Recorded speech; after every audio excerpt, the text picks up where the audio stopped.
Welcome to Sweet Life Beat Life. We hope this video helps.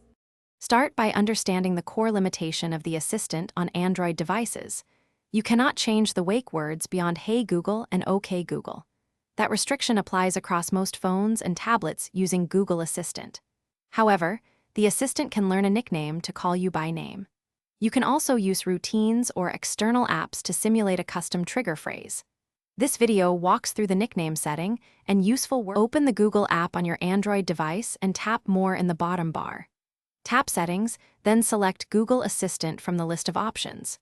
In Assistant Settings, open the You section and choose Nickname to set how Assistant calls you.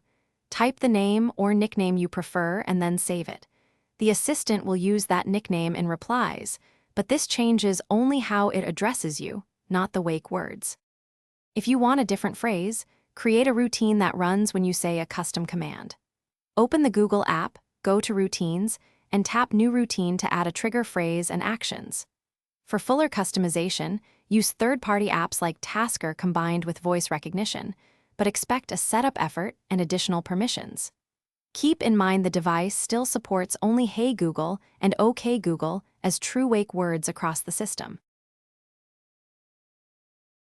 Thanks for watching. Consider subscribing if we helped you.